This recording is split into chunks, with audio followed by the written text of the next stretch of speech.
ఒక కానిస్టేబుల్ నుంచి ఐపీఎస్ సాధించి ఎందరికో ఆదర్శప్రాయంగా నిలిచిన ఒక యువ ఐపీఎస్ అధికారి ఉదయ్ కృష్ణారెడ్డి ఇప్పుడు లైంగిక వేధింపుల కేసులో నిందితుడిగా మారడంతో తీవ్ర చర్చనీయాంశం అయింది. హైదరాబాద్లోని శివరాంపల్లిలో జాతీయ పోలీస్ అకాడమీలో ఈయన ట్రైనింగ్ పొందుతున్నాడు. ఈయన ట్రైనింగ్ పొందే చోటే కర్ణాటకకు చెందిన ఒక యువ ఐఏఎస్ అధికారిని ఈమె లేడీ ఉదయ్ కృష్ణారెడ్డి మీద అత్తాపూర్ పోలీస్ స్టేషన్లో కంప్లైంట్ చేసింది. ఏమని అంటే, నన్ను లైంగికంగా వేధిస్తున్నాడు అని చెప్పి నన్ను కొట్టిండు, నన్ను తిట్టిండు, నన్ను హెరాస్ చేస్తుండు, నాకు బ్యాడ్ మెసేజ్లు పెడుతుండు, ఇట్లా రకరకాల కంప్లైంట్లు అత్తాపూర్ పోలీస్ స్టేషన్లో చేసిండు. వాస్తవానికి ఉదయ్ కృష్ణారెడ్డి ఏపీలోని ప్రకాశం జిల్లాకు చెందిన వ్యక్తి.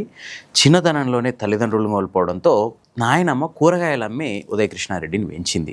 అట్లాంటి వ్యక్తి కష్టపడి చదువుకొని 2013లో కానిస్టేబుల్ ఉద్యోగం సాధించి ఆ ఉద్యోగంలో జాయిన్ అయ్యాడు. అయితే అదే టైంలో తన ఉన్నతాధికారి ఒకరు కొంచెం అవమానకరంగా మాట్లాడడంతో దాన్ని ఒక ఛాలెంజ్గా తీసుకొని కానిస్టేబుల్ ఉద్యోగానికి రిజైన్ చేసి దాదాపు 5 సార్లు అటెంప్ట్ చేసి ఐపీఎస్కి ఎంపికయ్యాడు. నిజానికి చాలా స్ఫూర్తిదాయకమైన స్టోరీ ఇది. ఎంతో మంది యూత్కి ఒక ఐకాన్లా నిలిచిండు, చాలా ఆదర్శవంతుడిగా పేరు తెచ్చుకున్నాడు. అట్లాంటి వ్యక్తి ఒక చిన్న కేసుతో అధఃపాతాళానికి పడిపోయాడు. అయితే ఈ ఉదయ్ కృష్ణారెడ్డి మీద ఈ కేసు ఎప్పుడైతే బయటకు వచ్చిందో అప్పటి నుంచి దేశవ్యాప్తంగా ఐపీఎస్ల మీద ఒక పెద్ద చర్చ మొదలైంది. వాస్తవానికి ఆయన మీద వచ్చినాయి కేవలం ఆరోపణలే. దాని మీద ఎంక్వైరీ జరగాలి, ఆ ఎంక్వైరీలో వాస్తవాలు ఏంది అవాస్తవాలు ఏందని తేలాలి, దాని మీద తీర్పు రావాలి. ఆ తర్వాతే ఫైనల్గా ఉదయ్ కృష్ణారెడ్డి నేరస్తుడా లేదంటే జస్ట్ ఆరోపణలు ఎదుర్కొన్న వ్యక్తా అన్న విషయం తేలుతుంది. కానీ మీడియా మొత్తం ఆ మహిళా ఐఏఎస్ ట్రైనీ అధికారి ఎవరైతే ఉన్నారో ఆమె ఇచ్చిన కంప్లైంట్ ఆధారంగా పుంకానుపుంకాలుగా కథనాలు రాసేసింది, వండి వార్చింది.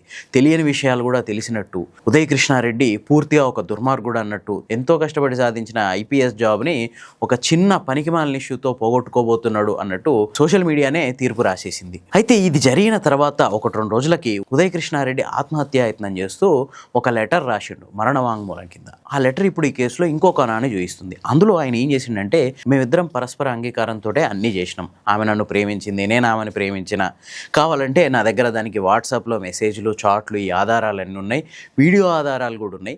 కాకపోతే తర్వాత ఆమె కుటుంబ సభ్యుల ఒత్తిడి మేరకు ఒక వేరే అతన్ని పెళ్లి చేసుకుంది, నేను కూడా పట్టించుకోలేదు. కానీ తర్వాత మళ్ళీ ఆమె వచ్చి నన్ను బలవంతంగా రూమ్కి తీసుకెళ్ళింది, అట్లా మళ్ళీ మా ప్రేమ మొదలైంది. కానీ ఇప్పుడు అన్ఎక్స్పెక్టెడ్గా ఈ కేసు పెట్టింది అని చెప్పి ఆయన తన లెటర్లో రాసిండు. ఇప్పుడు ఇది కేసుకి రెండో కోణం. సో ఇక్కడ మనం చర్చ జరగాల్సిందంటే, ఆ మహిళా అధికారిని కంప్లైంట్లో నిజం ఉందా లేదంటే ఉదయ్ కృష్ణారెడ్డి లేఖలో నిజం ఉందా అనే విషయాన్ని పోలీసులు ఎంక్వైరీ చేస్తారు, కోర్టులు విచారణ చేస్తాయి. ఆ తర్వాత వాస్తవం ఏందో తేలుతుంది. వాస్తవం ఏందో తేలితే దానికి తగ్గట్టు శిక్షలు అనేవి ఉంటాయి. కానీ ఇదంతా పక్కన పెట్టి సోషల్ మీడియా వన్ సైడెడ్గా, అంటే ఉదయ్ కృష్ణారెడ్డిదే తప్పు అన్నట్టు పొంకాలుగా కథనాలు రాసుకుంటూ వచ్చింది. ఏ కేసులోనైనా ఫస్ట్ బయటకు వచ్చేది ఎవరైతే కంప్లైంట్ చేస్తారో వాళ్ళ కథనమే. అంటే ఎవరైతే కంప్లైంట్ చేసిర్రో వాళ్ళకు అనుగుణంగా వార్తలు వడ్డించడం అనేది మీడియాకి, ప్రత్యేకంగా సోషల్ మీడియాకి ఒక అలవాటు అయిపోయింది. ఆ తర్వాత ఎవరైతే నిందితుడిగా చూపించబడ్డాడో అతని వైపు నుంచి ఇంకో కొత్త కోణం వెలుగులోకి వచ్చినప్పటికి కూడా ఈ పాత దేన్నైతే జనాలు ఆల్రెడీ మొత్తం ప్రపంచం అంతా ప్రచారం చేసిర్రో అదే నిజమని నమ్మే స్థాయికి వస్తారు జనాలు. దీనివల్ల నష్టం జరిగేది ఎవరికి? తప్ప ఒప్ప అన్నది వ్యవస్థ తేల్చక ముందుకే ఎవరైతే అక్యూజ్డ్ ఉన్నారో వాళ్ళకు పూర్తిగా జరగాల్సిన నష్టం అంతా జరిగిపోద్ది. పరువు వద్ది, సమాజంలో తలెత్తుకోలేని పరిస్థితి వస్తుంది, ఆ వ్యక్తి గౌరవం కోల్పోతాడు, అతని కెరీర్ దెబ్బతింటది, మానసిక ప్రశాంతత పోద్ది. ఒకవేళ తర్వాత ఆ కేసులో ఇతడు నిర్దోషి అని తేలితే అవన్నీ ఆ వ్యక్తికి తిరిగి వస్తాయా? అందుకే జర్నలిజం అంటే ఫస్ట్ ఏదైతే కథనం ప్రచారం అయిందో దాన్ని మాత్రమే పబ్లిష్ చేయడం కాదు.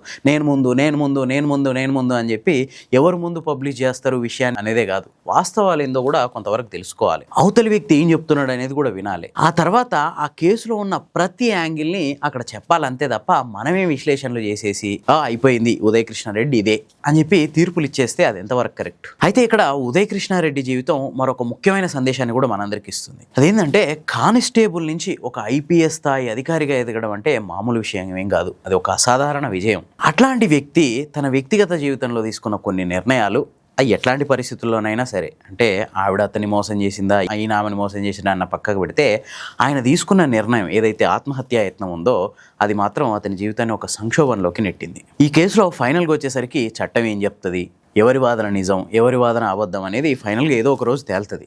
కానీ అప్పటి వరకు ఈ వ్యక్తి ఎవరైతే ఉన్నారో అతను నిర్మించుకున్న ఒక గౌరవం, పరువు, ప్రతిష్ట, ఒక కెరీర్, ఇవన్నీ ఆగమైపోతాయి. ఇక్కడ ఒకటి మాత్రం క్లియర్, మనం చేసే ఒక చిన్న పొరపాటు, అది పొరపాటని మనం చేసేటప్పుడు మనకు అనిపించక కూడా పోవచ్చు, కానీ ఫర్దర్గా దాని పరిణామాలు ఎట్లుంటాయి అనేది ఊహించలేం. జీవితంలో విజయం సాధించడం చాలా ఈజీ, కానీ దాన్ని నిలబెట్టుకోవడం చాలా కష్టం. ఒక తప్పుడు నిర్ణయం లేదంటే ఒక వివాదం మనం ఎన్నో ఏళ్ల పాటు కష్టపడి నిలబెట్టుకున్న కెరీర్ని పూర్తిగా నాశనం చేయొచ్చు. ఈ మొత్తం ఇష్యూలో మనం నేర్చుకోవాల్సింది ఒకటి, ఏ విషయంలోనైనా ఒకవైపు కథనాన్ని విని మనం తీర్పులు ఇచ్చేయకూడదు. నిజం అనేది ఎంక్వైరీ, అక్కడున్న ప్రూఫ్స్, కోర్టులో జరిగే వాదనలు, వీటన్నిటి ద్వారా బయటపడుతుంది. అంతే తప్ప మీడియాలో వచ్చే కథనాల మీదనో సోషల్ మీడియాలో వచ్చే స్టోరీల మీదనో ఆధారపడి న్యాయస్థానం తీర్పులు ఇవ్వదు. ఏ విషయం గురించి అయినా ఎమోషన్స్తో కాదు, వాస్తవాలతో ఆలోచించే అలవాటు పెంచుకోవాలి మనం. ఎందుకంటే ఫస్ట్ ఎవరైతే కంప్లైంట్ చేసిరో వాళ్ళ స్టోరీ వైరల్ అవ్వచ్చు, కానీ అంతిమంగా తెలియదు నిజం అనేది ఒకటి ఉంటుంది. అదే ఫైనల్గా గెలిచి నిలుస్తుంది. ఈ స్టోరీ కనుక మీకు నచ్చితే లైక్ చేయండి, షేర్ చేయండి. ఇలాంటి మరిన్ని మంచి కథనాల కోసం ది ఫోర్త్ ఎస్టేట్ ఛానల్ని సబ్స్క్రైబ్ చేసుకోండి.